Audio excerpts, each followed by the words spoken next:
रामू का छोटा सा कच्चा घर। सुबह का समय है। रामू बहुत ही उत्साह और खुशी के साथ अपने पुराने ठेले को कपड़े से साफ कर रहा है। शांति हाथ में मसालों की टोकरी लिए वहाँ आती है। शांति, मेरी बात लिख कर रख ले। आज से अपनी किस्मत का ताला खुलने वाला है। हमारे सारे बुरे दिन बस अब खत्म ही समझो। हाँ जी, ये बात तो मैं पिछले 20 सालों से सुन रही हूँ। याद है पिछली बार जब आपने वो उड़ता जलेबी वाला ठेला लगाया था, तब भी यही कहा था। जलेबी तो उड़ी नहीं, उल्टे गांव वालों के सामने हमारी इज्जत जरूर हवा में उड़ गई। अरे शांति, तुम भी पुरानी बातें पकड़ कर बैठ जाती हो। उस जलेबी को सही हवा नहीं लगी होगी, लेकिन मेरा ये जो नया आइडिया है ना, बांस एग फ्राई, ये तो रॉकेट की तरह उड़ेगा, देखना तुम। दुनिया तवे पर अंडा फ्राई करती है जी। ये बीच से कटे हुए बांस के टुकड़ों में अंडा कौन खाएगा भला? मुझे तो समझ नहीं आता कि ये अजीबोगरीब आइडिया आपके दिमाग में आते कहाँ से है। कल रात मेरे सपने में मेरे दादाजी आए थे। उन्होंने मुझसे कहा, रामू जिंदगी में कुछ अलग कर, प्रकृति के करीब जा। बस सुबह उठते ही मेरे दिमाग की बत्ती जल गई। हरा भरा कटा हुआ बांस, उसके अंदर शुद्ध मक्खन और फिर मेरे स्पेशल मसालों के साथ भुना हुआ अंडा। स्वाद भी और स्टाइल भी। ठीक है बाबा, भगवान करे आपका ये प्रकृति वाला आइडिया चल जाए। मैंने मसाले पीस दिए, आप अच्छे से ठेला लगाइए। मैं शाम को आपका इंतजार करूंगी। गांव में एक बड़े पेड़ के नीचे रामू ने अपना ठेला लगाया है। ठेले पर आधे कटे हुए बांस के टुकड़े बहुत सलीके से सजे हुए हैं।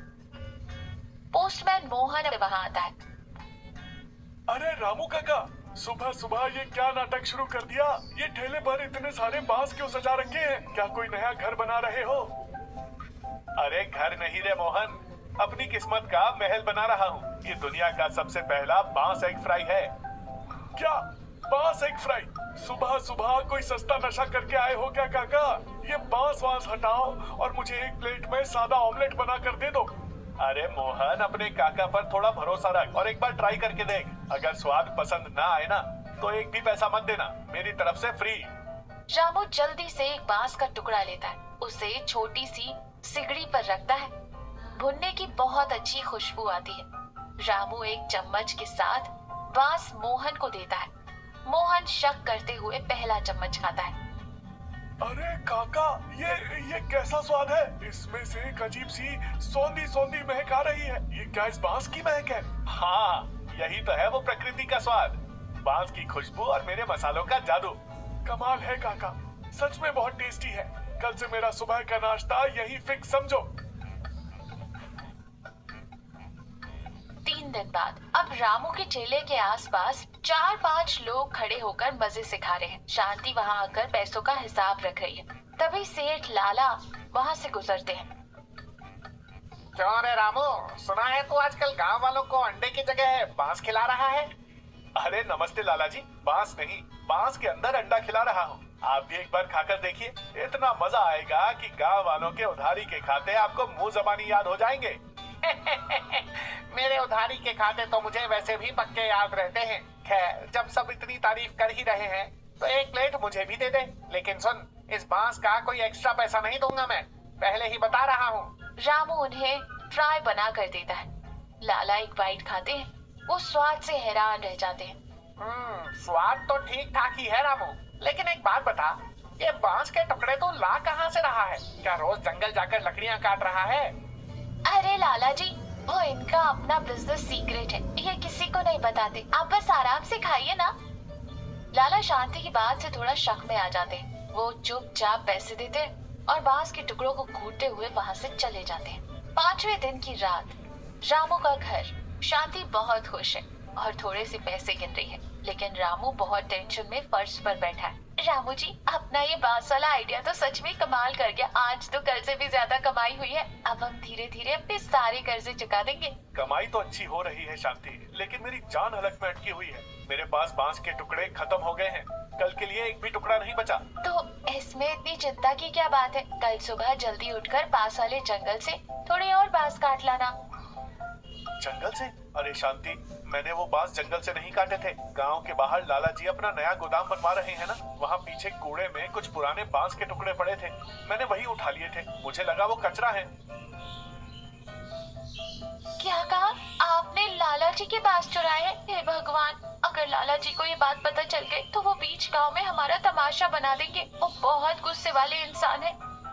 मैंने चोरी नहीं की शांति, वो सच में कचरे में पड़े थे। लेकिन अब परेशानी ये है कि कल ग्राहक उसी बांस वाले अंडे के लिए आएंगे। अगर बांस नहीं हुआ तो अपना ये नया बिजनेस भी हमेशा के लिए बंद हो जाएगा। मुझे बहुत डर लग रहा है।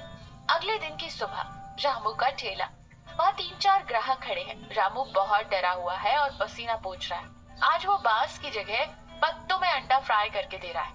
काका, ये क्या है? आज बांस कहाँ गया? इस पत्ते में वो खुशबू और स्वाद कहाँ आ रहा है? मजा नहीं आया काका।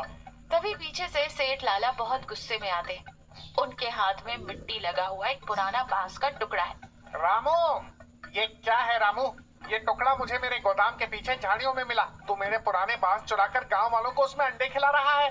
तेरी इतनी हिम्मत कैसे हुई? आज तो मैं तुझे पंचायत लेकर जाऊंगा। सब लोग चौंक कर मुड़ते हैं। शांति भी डरकर रामू के पीछे छिपने लगती है। रामू कांपते हुए और आंखों में आंसू लिए, लाला जी, मुझे माफ कर दीजिए। मैंने चोरी नहीं की। वो वहाँ कई दिनों से धूल और मिट्टी में पड़े थे। मुझे लगा वो किसी काम के नहीं है, इसलिए मैंने ले लिए। मजबूरी? अरे वो बांस मैंने सर्दियों में कोयला बनाने के लिए रखे थे और तुम लोगों ने। लाला जी, आप विश्वास कीजिए, हमारे पास नए बांस खरीदने के पैसे नहीं थे, लेकिन उन्होंने उस बांस को ऐसे ही इस्तेमाल नहीं किया। उन टुकड़ों को गर्म पानी में उबाला, अच्छे से धोया, फिर इस्तेमाल किया। आप हमारी मजबूरी समझिए।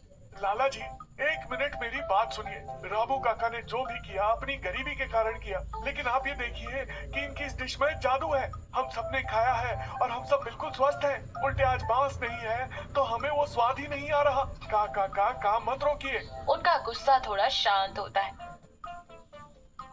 देख रामू, तूने बिना पूछे मेरी चीज उठाई, ये गलत है। लेकिन ये भी सच है कि तेरे हाथों में जादू है। तेरी ये डिश लोगों को बहुत पसंद आ रही है। मेरे खेत में बहुत सारे हरे भरे बांस के पेड़ हैं। मैं तुझे रोज ताजे और अच्छे बांस कटवा कर दूंगा।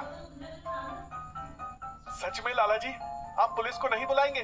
नहीं बुलाऊंगा, लेकिन एक शर्त है। मैं बांस दूंगा पर मुफ्त में नहीं। तू जितने भी एग फ्राई बेचेगा उसके प्रॉफिट में से 20% हिस्सा मेरा होगा। इन्वेस्टमेंट मेरा, मेहनत तेरी। बोल, मंजूर है?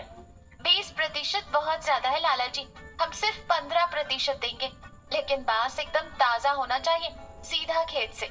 मान गया शांति तुझे, पक्की व्यापारी है तो। ठीक है, 15% सही, सौदा पक्का। बहुत बहुत शुक्रिया लाला जी, आपका यह एहसान मैं कभी नहीं भूलूंगा। कुछ दिनों बाद का समय, रामू का ठेला अब बड़ा हो गया है और एक छोटी सी दुकान जैसा बन गया है। लाला जी शान से वहाँ कुर्सी पर बैठे और काफी लोग खा रहे हैं। शांति गले पर बैठकर पैसे ले रही है। रामू एक ग्राहक को बांस की प्लेट देते हुए कहता है, ये लीजिए बाबूजी, सेठ लाला जी के खेत का एकदम ताजा बांस और रामू के स्पेशल मसालों वाला एग फ्राई। हाँ, स्वाद एकदम फर्स्ट क्लास। कोई शिकायत का मौका नहीं मिलेगा। रामू और शांति एक दूसरे को देखकर बहुत प्यार और सुकून से मुस्कुराते हैं। दादाजी ने कहा था प्रकृति के करीब जा। मैं प्रकृति के साथ साथ एक अच्छे इंसान और पार्टनर के भी करीब आ गया। सबके चेहरों पर खुशी है। जिंदगी में गलतियां सबसे होती हैं, लेकिन अगर हम सच बोले और ईमानदारी से अपनी गलती मान लें तो माफी जरूर मिलती है। और अगर हम मुश्किल समय में लड़ने की बजाय एक दूसरे को समझें और मिलकर काम करें तो बड़ी से बड़ी मुसीबत भी एक शानदार अवसर में बदल सकती है।